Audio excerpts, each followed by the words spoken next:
제가 생각하는 융합이란 기존의 이런 분야들이 있는데 여태까지는 각 기존의 분야들에서 여러 가지 기술이 발전돼 왔었는데 그런 기술의 벽들이 존재하고 있지만 그런 벽들이 이제 터서 기술과 기술 간의 융합이 되면 기존에 존재하고 있지 않던 것, 새로운 것들이 탄생할 수 있기 때문에 융합이 이제 키워드로 떠오르고 있습니다. 그래서 여기 이 분야, 저 분야를 잘 융합을 한다 그러면은 기존에 존재하지 않던 새로운 것들을 만들어낼 수 있기 때문에 중요한 것으로 여겨지고 있습니다.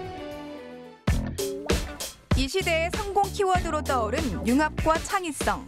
이 두 가지 능력을 키우기 위한 노력이 자녀를 둔 부모들 사이에서 거세게 일어나고 있다.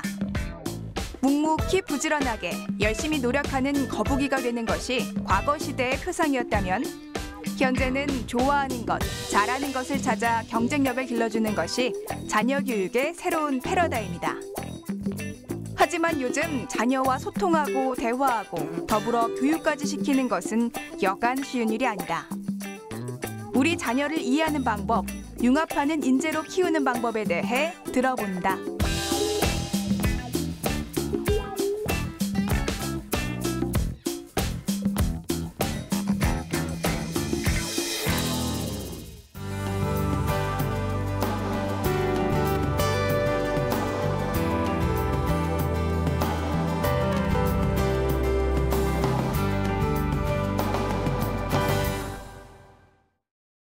예, 반갑습니다. 처음에 이 제목을 융합형 인재를 어떻게 키우나 뭐 이런 제목도 원하시는 것 같고 이런 그 인문학적 소양도 원하시는 것 같고 그래갖고 하여튼 제가 이렇게 생명공학, 융합기술 그리고 융합형 인재 이런 제목으로 말씀드리도록 하겠습니다. 자, 여러분들 이거 장면 기억나시죠? 예, 이거 무슨 영화의 한 장면 같은데 실제로 일어났습니다. 그것도 이제 세계의 중심인 뉴욕의 한 복판인 맨하탄에서 이런 게 일어났습니다. 2001년 9월 11일 날 이런 게 일어났습니다. 뭐 전 세계는 물론이고 당사자인 미국은 막 난리가 났죠. 그래서 이제 매스컴에서도 떠들고 뭐 신문 방송 이런 게 일어났는데 도대체 이걸 어떻게 또 일어나지 말라는 법이 없는데 어떻게 방지를 할 것인가, 또 이런 거에 대한 전문가는 누군가, 그런 토론들이 있었습니다. TV 토론 프로그램도 있고 신문에도 났는데 이거 잠깐 USA Today라는 게 미국 전면에 배포되는 신문입니다.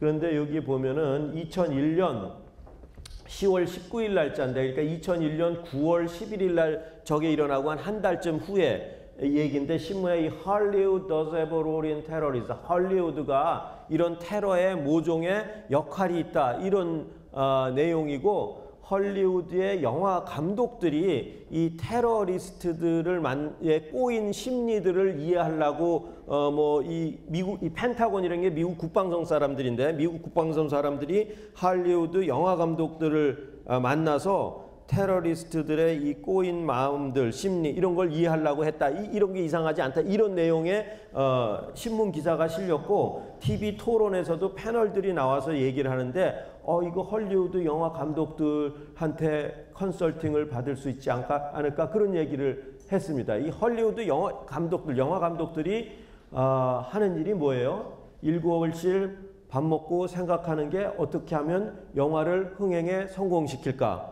그런 거죠. 근데 영화가 흥행에 성공하려고 그러면 뭔가 저런 센세이셔널한 걸로 여러분들 관객의 마음을 탁 잡아야지 되죠. 그런데 센세이셔널하긴 하는데 저게 너무 다 허황된 거다, 말도 안 돼, 그럼 또 호기심이 뚝 떨어지죠. 근데 저걸 봤는데 정말 우리 주위에서도 저런 게 일어날 수 있겠다, 그러면 이제 관심을 갖고 주머니에서 티켓을 사갖고 이제 극장으로 몰려들면 흥행에 성공을 하는 거죠. 그래서 이 영화들 중에는 우리가 가지 못한 미래를 그리는 것들, 우리 실생활을 그린 것들도 있지만 미래를 그린 것들도 있고, 앞으로 다가올 미래.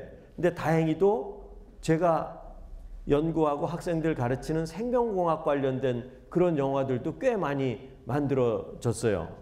쥬라기 공원이라는 영화가 있는데, 이 영화를 보면은 여러분들 보신 분들도 계시지만, 이 지구상의 공룡은 이제 멸종해서 없어졌는데, 그 멸종한 생명체인 공룡을 다시 살려내서 디즈니랜드를 능가하는 놀이공원을 만들었다, 그런 내용이 나옵니다. 한번 보실까요? 예, 아주 실감나죠. 이 영화는 여러분들이 잘 아시는 어떤 감독?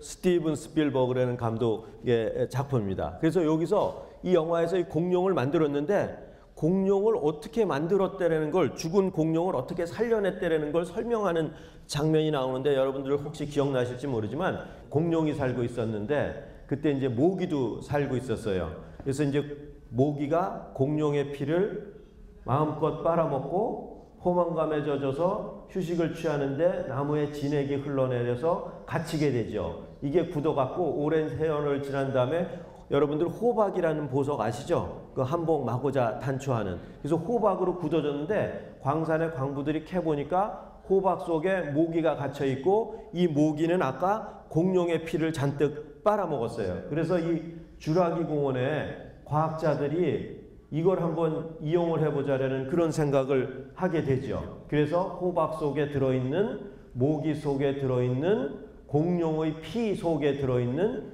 공룡의 DNA를 뽑아내서 그러다가 보면 일부 DNA가 좀 손상된 게 있을 텐데 그러면 그때 개구리 DNA를 조금 빌려갖고 메꿔 넣어갖고 완벽하게 공룡의 DNA를 만들어서 그 공룡의 DNA를 가지고 공룡을 만들었다. 내는 게 지금 주라기 공원의 영화 속의 얘기예요. 그래서 이렇게 해서 공룡을 살려냈다고. 공룡이 살았어요? 안 살았죠? 지금 근데 영화 속에서는 살았어요. 그래서 이렇게 살려냈다라고 그러는데 이거랑 너무나도 똑같은 아이디어를 가지고 실제로 과학자들이 실험실에서 진행하는 프로젝트가 있어요. 공룡은 살려내기는 힘들겠지만 우리가 공룡은 못 살려내지만 한번 매머드라는 동물을 한번 살려보자. 매머드도 지구상에서 멸종된 생명체예요. 여기가 매머드가 살던 고향인데 어디냐면 시베리아예요. 여러분들 시베리아 안 갔어도 무지무지 춥다는 건 들어서 알고 있잖아요. 그러니까 시베리아 땅을 파면은 조금 들어가면 영구 동토층이 나와요. 영구 동토층은 뭐예요? 한 번도 녹은 적이 없는 거예요. 그런데 이 매머드가 놀다가 그랬는지 어찌어찌 지진이 일어나서 그랬는지 그 밑에 묻혀있는 애들이 있어요. 꽁꽁 얼려갖고. 우리 고기 안 먹고 오래 보관할 때 냉동실에다 보관하잖아요. 그럼 한참 지난 다음에도 상하지 않은 고기를 녹여서 먹을 수 있잖아요. 그러니까 저 영구 동토층은 완전 천연 냉동고 역할을 해갖고 매머드 고기들이 거기 묻혀 있는 거예요. 그러니까 거기서 끄집어내갖고 DNA를 끄집어낼 수가 있을 거라는 생각이죠. 아까 공룡은 뭐 호박 속에 들어있는 모기 속에 들어있는 공룡의 피 속에 들어있는 DNA 그거 발견하기가 쉽겠어요? 너무너무 힘들지만 매머드는 저 밑에 천연 냉동고에 묻혀 있으니까 거기서 DNA를 끄집어내갖고 한번 만들어보자. 그런 기대감을 갖고 이제 저기 과학자들이 수행을 하죠. 그런데 이게 지나가는 동네 아저씨가 그냥 한 얘기가 아니라 이 기사가 났는데 Let's make a mammoth. 매머드를 만들자. 뭐로부터? DNA로부터 만들자. 그런데 이 기사가 어디에 났어요? 네이처라는 잡지 여러분들 들어보셨죠?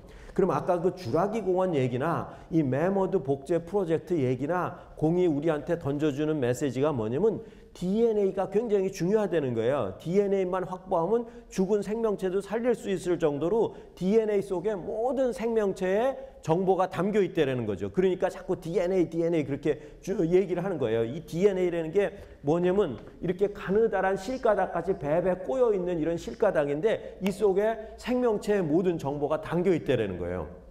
그런데 1970년대에 들어가고 아주 센세이셔널한 기술이 개발이 됐어요. DNA를 자르고 붙이는 마음대로 DNA 이렇게 잘라서 어떤 정보를 띄어내버리면 생명체의 어떤 정보가 없어져 버리는 거예요. 어떤 걸 넣으면 또 새로운 정보가 생기는 거예요. 그러니까 생명체의 운명을 완전히 바꿀 수 있는 그것도 우리가 마음대로 그래서 DNA를 자르는 가위가 개발이 됐고 DNA를 붙이는 풀이 개발이 됐어요. 그래서 마음대로 원하는 데를 잘라서 붙이는 거예요. 이 사람은 이걸 읽고 있어요. 여기 써 있는 이게 이제 DNA 정보예요. 그래서 이 DNA를 마음대로 붙이고 자르는 기술이 개발이 됐는데 그게 언제 개발이 됐냐면 1973년에 개발이 됐는데 바로 그 전해인 1972년에 하와이에서 무슨 일이 일어났냐면 하와이에서 학회가 열렸어요. 학회라는 건 전문 과학자들이 이제 같이 공부하고 자기 연구한 거를 발표하는 그런 거예요. 그래서 낮에는 여러분들 같이 열심히 공부를 하다가 이제 학회가 끝나고 저녁 때 가갖고 와이키키 비치에 그때 이제 샌프란시스코 대학교의 보이어 교수님하고 스탠포드 대학교의 코엔 교수님이 참석을 했는데 이분들이 이제 무슨 얘기를 해요? 이 사람들, 당신 뭐 합니까? 나는 DNA 자르는 가위 연구해요.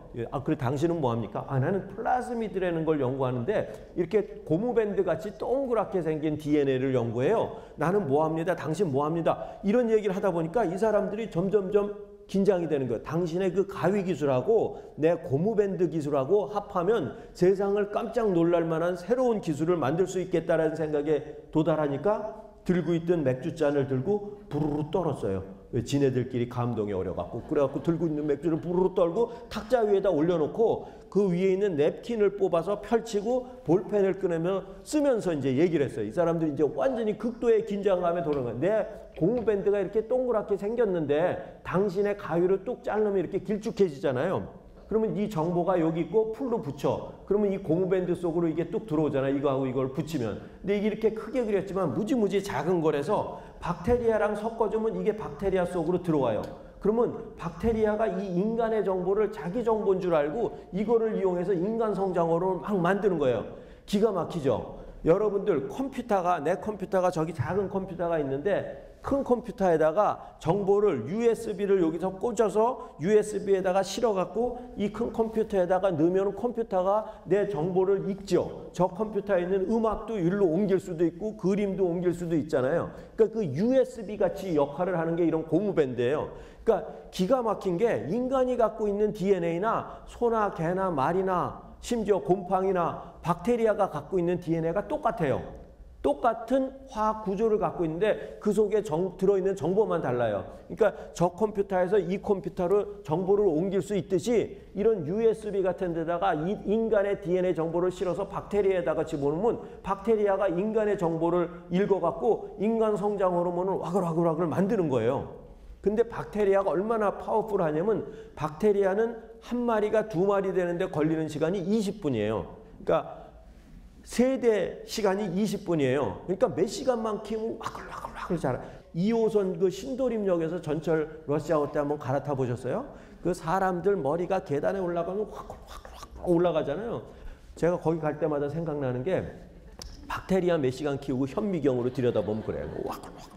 엄청나게 파워풀하게 완전 신도림역 파워로 박테리아가 자라는 거예요. 그러니까 인간 성장 호르몬 여기서 찔끔찔끔 나오는데 내가 키가 더 크고 싶어. 그래서 저 키 큰 선생님한테 좀 주세요. 그러면 줘요? 안 주잖아요. 그러니까 아쉬운 소리 할 거 없이 사람의 DNA를 박테리아에다 집어넣어서 박테리아를 엄청나게 신도림역 파워로 키우면은 그래서 거기서 이제 추출해 갖고 쓰면 되겠다. 그런 생각을 하는 거예요. 그러니까 이 사람들이 흥분을 안 할 수가 있어요? 막 흥분해 갖고 얘기를 했어요. 그래서 이제 학회가 하와이에서 끝나고 샌프란시스코로 돌아가고 스탠포드로 돌아갔어요. 그래서 이제 왔다 갔다 하면서 그 다음해인 1973년에 이 기술이 완성이 됐는데 근데 3년 뒤인 1976년에 샌프란시스코에서 무슨 일이 일어났냐면은 27살의 밥 스완슨이라는 사람은 아주 젊은 벤처 투자가예요. 벤처 투자가라는 건 뭐예요? 돈을 투자받아갖고 좋은 기술에 투자해서 더 돈을 버는 그런 거죠. 그야말로 가위 만드는 사람을 찾아갔어요. 그래갖고 이제 1시간, 2시간 얘기하다가 드디어 이 가위 만드는 사람이 돈 냄새 맡는 귀신한테 홀려갖고 알았어. 야 그러면 내 기술 다 줄 테니까 회사 만들자. 그래갖고 제넨텍이라는 회사를 76년 4월에 설립하기로 했어요. 그리고 첫 번째 상품을 인슐린이라는 게 이거 인간이 만드는 인간 인슐린이에요. 인슐린이 안 나오면 당뇨병에 걸려요. 그래서 당뇨 치료제로 인슐린을 써야 되는데 또 누구 보고 달라 그러면 인슐린 주사 놓고 뽑을게 달라 그러면 대주고 있어요? 안 대줘요. 그러니까 인간의 인슐린 만드는 DNA 정보를 박테리아에다가 집어넣어갖고 와글와글 신도림역 파워로 키우면 되겠다. 그래갖고 이제 이걸 만들자. 그래갖고 드디어 이제 성공을 하죠. 그래갖고 드디어 이 가위 만드는 아저씨예요. 이분이 그 타임즈의 전면을 장식을 하죠. 그래서 붐인 지네틱 엔지니어링 유전공학의 붐이 이제 일어나기 시작했고 Shaping Life in the Lab 실험실에서 이제 생명체를 마음대로 조정할 수 있는 그런 기술이 탄생을 하게 되고 타임즈 전면에 이제 나타나는 거죠. 그래서 이 인슐린이 이 생명공학 기술을 이용한 1호 제품이 되고 박테리아에서 키워서 1호 제품이 되는 거예요. 그래서 이제 의약품부터 이게 나와요. 의약품이 부가가치가 높기 때문에 인슐린 같은 의약품에서부터 나왔고 이제 산업화가 되기 시작하는데 유럽 사람들이 이 바이오테크놀로지 BT 분야를 색깔을 붙여갖고 구별을 했어요. 이 빨간색 BT는 뭐를 의미하냐면 우리의 피를 의미해요. 피를 의미해서 빨간색 BT는 건강과 관련된 의약품 만드는 바이오테크놀로지를 레드 바이오테크놀로지, 빨간색 바이오테크놀로지라고 그러고 그 다음에 이제 다음으로 이제 산업화가 되기 시작한 게 우리의 먹거리, 식품, 식량 이건 다 농산물에서 나오는 거잖아요. 농산물은 녹색 식물이잖아요. 그래서 그린 바이오테크놀로지라고 부르고 그 다음에 우리가 에너지, 화학 소재 이건 이제 산업 바이오인데 산업을 일으키려면 에너지가 필요해요. 석유에서 지금 다 나오죠. 이런 소재도 석유에서 나오죠. 그래서 이 석유가 이제 다 가고 난 다음에 바이오에서부터 그런 걸 만들자. 그런데 공해 없이 깨끗하게 만들자 그래갖고 깨끗한 하얀색을 써서 화이트 바이오테크놀로지라고 그래요. 그래서 이런 의약품에서부터 시작해서 우리의 먹거리, 에너지, 화학 소재에 이르기까지 모든 바이오테크놀로지가 모든 우리의 삶의 분야를 점점 점령해 가고 있는 거죠. 이 소재 중에 재밌는 게 있어요. 바이오가 만드는 소재 중에 거미줄 여러분들 아시죠?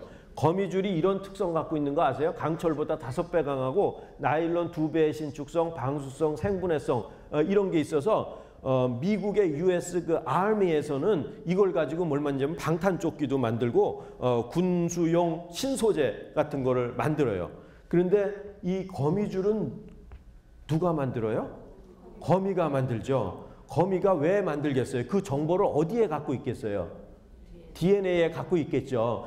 거미줄을 가지고 있는 정보인 DNA를 잘라서 박테리아 속에다가 넣어서 와글와글 신도림력 파워로 키우면 될 거 아니에요. 그래서 그런 생각을 가지고 이제 여러 회사에서 노력을 하는 거죠. 듀퐁이라는 회사에는 박테리아에도 집어넣고 효모에도 집어넣고 캐나다 회사는 염소에다가 집어넣어서 염소 젖을 짜면 막 거미줄 성분이 나오게 만들고 러시아에서는 식물에도 집어넣고 그랬죠.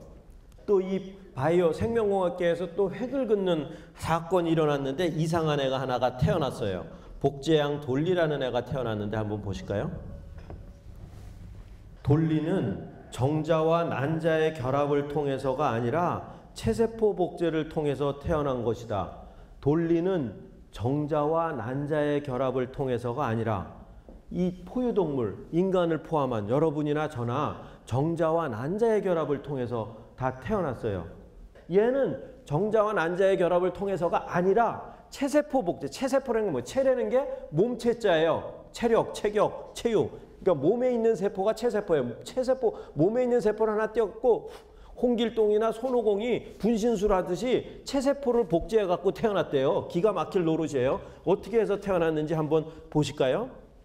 얘가 복제양 돌리예요. 이 복제양 돌리가 탄생하기 위해서 3마리의 양이 동원이 됐는데 A양, B양, C양이 동원이 됐어요. 이 A양으로부터는 체세포를 채취했어요. 그러니까 체세포라는 게 뭐예요? 몸에 있는 그냥 세포예요. 근데 세포 속에는 핵이 있고 DNA 정보는 이 핵 속에 다 들어있어요. 그래서 이 A양으로부터 채취한 체세포를 이용했고 B양으로부터는 난자를 채취했는데 난자도 세포를 갖고 그 속에 핵이 있고 얘의 DNA 정보는 이 속에 들어있어요. 그런데 이 핵을 뽑아내면 DNA 정보를 뽑아내는 거예요. 그래서 핵을 뽑아내고 난자의 빈 껍데기, 영양분 성분만 그냥 쓰는 거예요. 그러면 이 세포하고 이 난자의 껍데기를 융합을 시켜요. 섞어줘요. 그래서 이렇게 융합을 한 다음에 세포수를 불려서 C양의 자궁에다가 착상을 해요.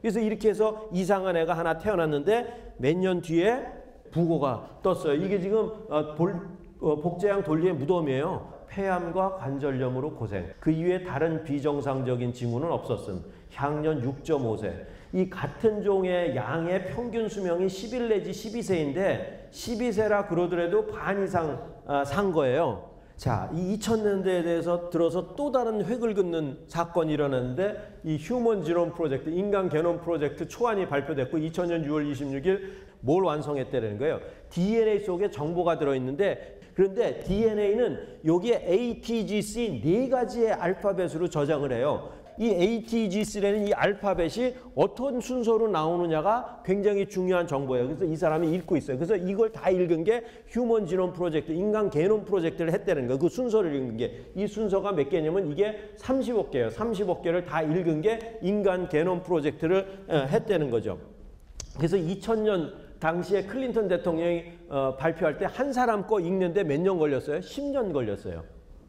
그리고 한 사람 거 읽는데 든 돈이 3조 원이에요. 이게 이제 한 10몇 주 정도로 단축이 됐고 한 500만 원 정도로 단축이 됐어요. 그래서 이거를 1000불 정도, 1000달러면 한 100만 원 남짓 되는 거예요. 그러니까 100만 원 정도에 다 읽을 수 있으면 나도 한번 해볼까? 이게 드디어 이제 대중화가 될 수 있는 가격이에요. 그래서 이제 1000달러를 향하여라는 슬로건이 나오기 시작을 하는 거죠. 뭐 우리 개 한번 해갖고 DNA 한번 읽어볼까? 뭐 심심한데 그 정도까지 이제 하자라는 거죠. 그래서 1000달러를 향해서 가고 있는데 1000불이라는 건 우리 30억 개 다 읽는데 드는 돈의 목표 금액인데 이거는 30억 개를 다 읽지 않고 지금 30억 개 다 읽어봐도 모르는 게 너무너무 많아요. 의미를 모르는 게. 그래서 의미 아는 아주 일부분만 읽어서 해드릴게요 하는 금액이에요. 그러니까 우리가 아직도 가야 할 길은 많지만 지금 이미 비즈니스를 시작을 했어요. 그래서 타임지가 선정한 올해의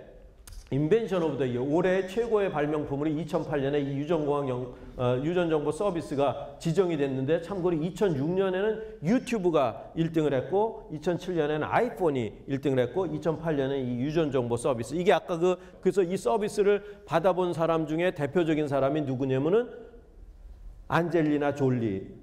아시죠, 여러분? 그 영화 배우. 그 안젤리나 졸리 받아봤더니 자기가 유방암에 걸릴 확률이 87%인 거예요. 그래갖고 이제 유방 절제 수술을 과감하게 했죠. 그래서 이게 지금 지난 2013년 8월 16일 날짜인데 유방 절제 수술을 하고 난 다음에 공식석상에 나타난 최초의 사진이라고 공개를 했어요. 그러니까 이게 10중 8구 걸릴 게 뻔하니까 유방 절제 수술을 한 그런 사람이죠. 지금 이제 이런 서비스가 바야흐로 현실화돼서 진행이 되고 있죠. 그래서 이런 바이오테크놀로지는 생명공학 기술은 생명공학 기술로만도 중요하지만 이제 이 요새 융합기술 그러잖아요. 그래서 이 BT나 IT나 NT가 융합기술이 탄생을 하면은 그 기존의 기술만 갖고 못했던 새로운 것들이 이제 탄생을 하게 되는 거죠.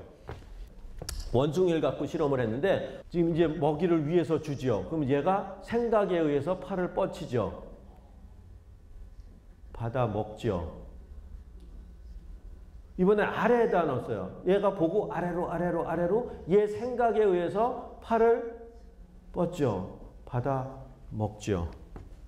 교육 얘기를 좀 하려고 그래요. 그래서 융합형 인재라 하면은 우리가 통상 T자형 인재라고 얘기를 해요. 그러니까 T같이 자기가 알아야 될 분야는 깊게 알아야지 돼요. 요새 이제 융합을 하려고 그러면 혼자 못해요. 옆에 사람들하고 같이 해야 돼요. 그렇지만 자기가 전공의 지식이 깊게 있지 않으면 누구도 상대해 주려고 안 그래요. 그렇지만 옆에 것도 좀 알아야지 뭔가 대화가 되는 거예요. 그러니까 자기 전공 지식을 깊게 알면서 주변 지식도 어느 정도는 알아야지 돼요. 그러니까 이 운물도 팔려고 깊게 팔려고 그러면 어떻게 해요? 넓게 파기 시작해야지 깊게 가잖아요. 그러니까 지금 옆에 있는 사람들도 뭐를 하는지 관심 있게 봐요. 아우 저건 내 거 아니니까 나만 이거 할래. 이런 세상은 이제 더 이상 안 지내는 거죠. 그러니까 주변 것도 이제 알아야지 이 융합형 인재로 키우는데 6살 아이의 뇌의 크기는 벌써 어른 크기의 95%나 돼요. 그러니까 거의 다 큰 거예요. 뇌 사이즈를 보면은. 그래서 얘가 다 달아나고 생각하면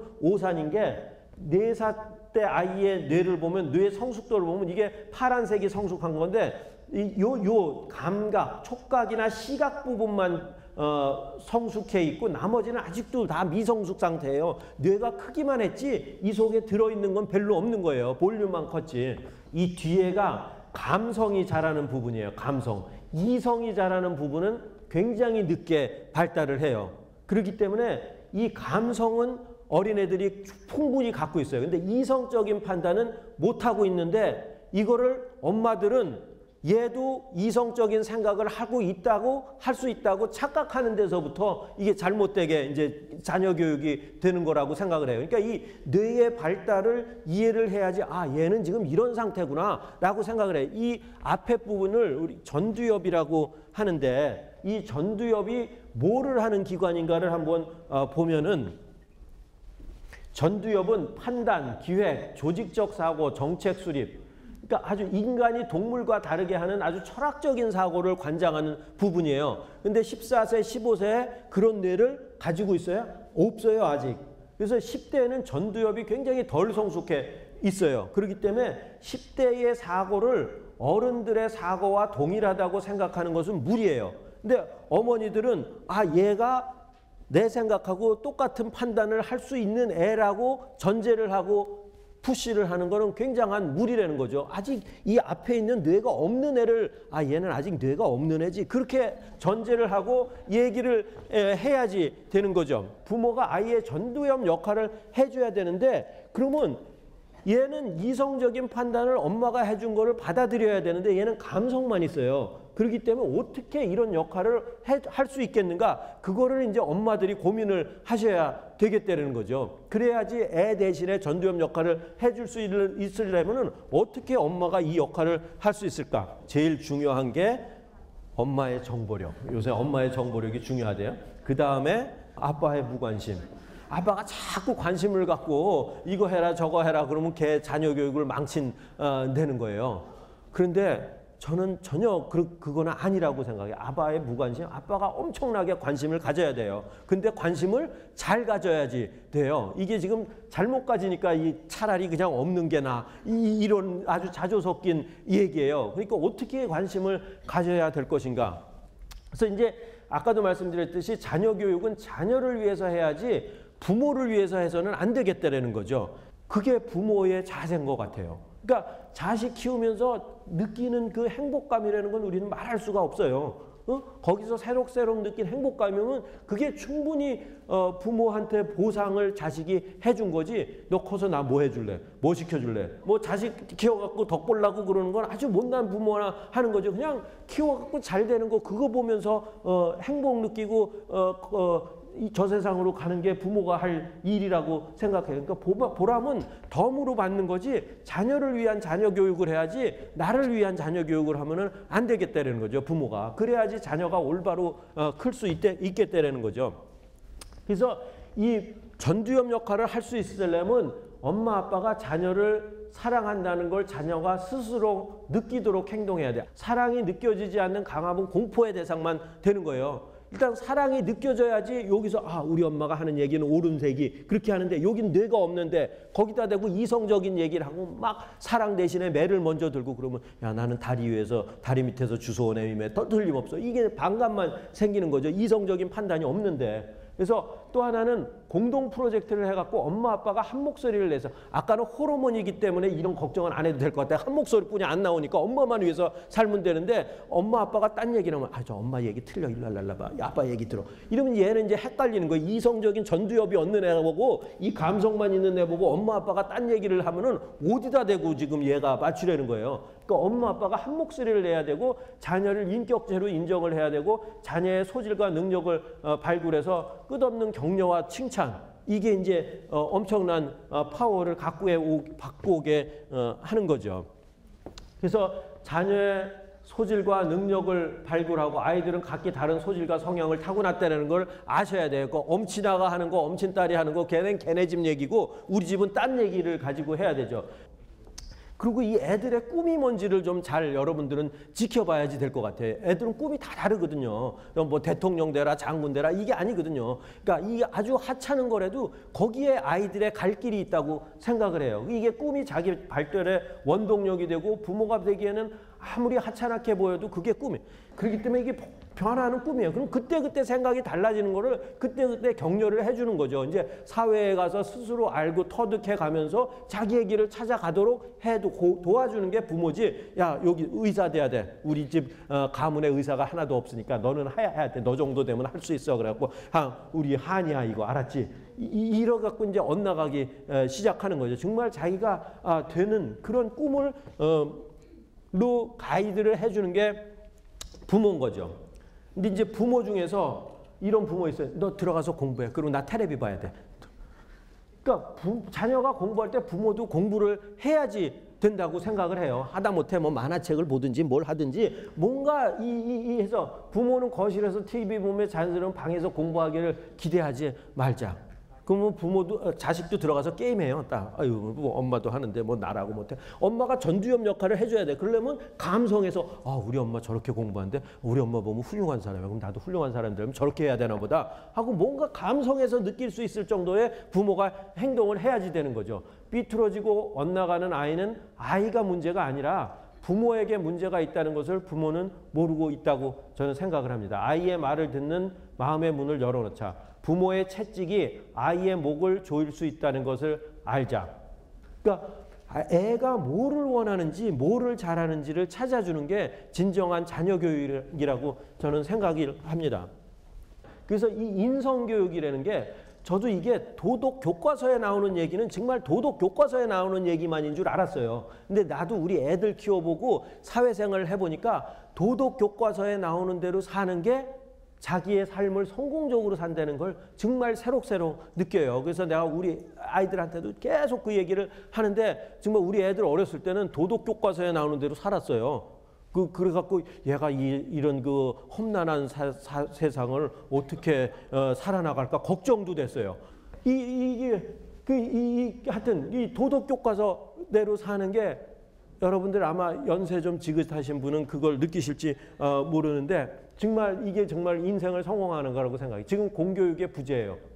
이 공교육이 부재. 그러니까 점점점 가정교육이 너무 중요한 거예요. 그래서 선생님의 권위를 제발 좀 세워드렸으면 좋겠어요. 그게 자식을 위하는 길이에요. 중고등학교 애들 한창 반항 있는 애들 그때는 뭐가 부모님이 전두엽 역할을 해주셔야 돼요. 그러니까 부모님이 정말 사랑한다는 거를 알고 선생님도 존경해야지 된다는 걸 부모님이 가르치지 않으면 결국은 부모님도 그런 거꾸로 화살 맞는 존재가 될 수뿐이 없어요. 이 사회가 어른을 존경하는 사회가 돼야 하는데 그리고 인간은 사회적인 동물이기 때문에 그러니까 동료들한테 얼마나 잘했나 얘가 어떤 애인가 어떤 사람인가 그거를 투자하고 잘 사귀어놓은 게 엄청난 자기 자산을 키우는 길이에요. 이게 인간의 사회이기 때문에. 그래서 제가 생각하는 성공적인 삶을 위한 중요한 가치는 자녀들한테 여러분들이 가정에서 해야지 될 거는 인성. 아까 얘기하는 그 뭐 도리, 예의, 신용, 도덕 교과서에 나오는 그게 정말 교과서에 나오는 얘기라고 생각하지 마시고 사회를 살아가는 데 있어서 제일 기본이 된 그런 사람이 결국은 성공하는 사회가 이제 됐어요. 질서가 잡힌 사회. 옛날에는 어수선한 여러분들이나 저희 부모님들이나 우리 윗세대가 살 때는 이런 게 안 통했던 사회일지 몰라요. 근데 지금은 이제 질서가 잡혔기 때문에 이런 사람이 사회의 리더가 되고 인정받는 사람이 되는 거죠. 그리고 이제 창의성, 자기가 해야 될 게 뭔가 새로운 일을 찾는 능력 이것도 이제 부단히 개발이 돼야 돼요. 이런 건 이런 것 저런 것 새로운 것들 해보면서 이제 뭐 놀기도 하고 게임도 해보고 뭐 여행도 가보고 그러면서 앉아서 공부만 해갖고 되는 거는 아니죠. 사회성, 주위 사람들과의 융화 능력 이게 이래야지 그 융합형 인재가 융합 연구를 하려고 그러더라도 사람하고 되는 거거든요. 그러니까 이게 교감이 있어야 돼요. 인간적인 교감이. 그러니까 이런 것들이 가장 사회를 살아가는 데 중요한 가치라고 생각을 합니다. 그래서 대학이 인생 최종 목표는 아니고 머리 좋은 사람이 노력하는 사람을 못 이기고 노력하는 사람이 좋아서 하는 사람을 못 이겨요. 그러니까 지금은 경쟁력이 있어야 돼요. 경쟁력. 그러면 자기가 좋아서 하는 것, 경쟁력 있는 거를 찾아가게끔 만들어주는 게 부모님이 해야 될 일이라고 생각을 해요. 얘가 뭘 잘하고 사회는 지금 경쟁 사회거든요. 어디 가든 경쟁을 해야 돼요. 그러려면 거기서 경쟁해서 이길 수 있는 경쟁력이 있는 사람으로 키워야 되는데 그러려면 걔가 좋아하는 걸 해야지 경쟁력이 있지 못하는 거 억지로 하면은 결국은 거기 가더라도 거기서 이제 도태되고 낙오자가 될 수뿐이 없고 굉장히 불행한 삶을 살 수뿐이 없어요. 그러니까 자녀가 좋아하는 게 뭔지를 찾아줘야지 되는 거죠. 우리 어렸을 때는 교과서에 토끼와 거북이 얘기가 나왔어요. 그래서 이렇게 땀을 뻘뻘 흘리고 가는 이 거북이를 굉장히 좋은 어떤 그 표상으로 생각을 했어요. 못 살 때 노력해야 산다는 그런 거였죠. 그런데 이 거북이는 아주 이상하게 짝이 없는 놈이에요. 왜 자기가 못하는 이 달리기를 잘하는 토끼하고 한다는 것부터가 잘못된 길로 접어든 거예요. 자기가 잘하는 걸 해야지 되는 거지 그리고 얘는 어쩌다가 이겼는데 토끼가 다음에 할 때 또 잘하는 법이 있어요? 없어요. 이거 어쩌다가 잤지. 그 다음날 뭐 과음을 했든지 이래서 얘가 잤지.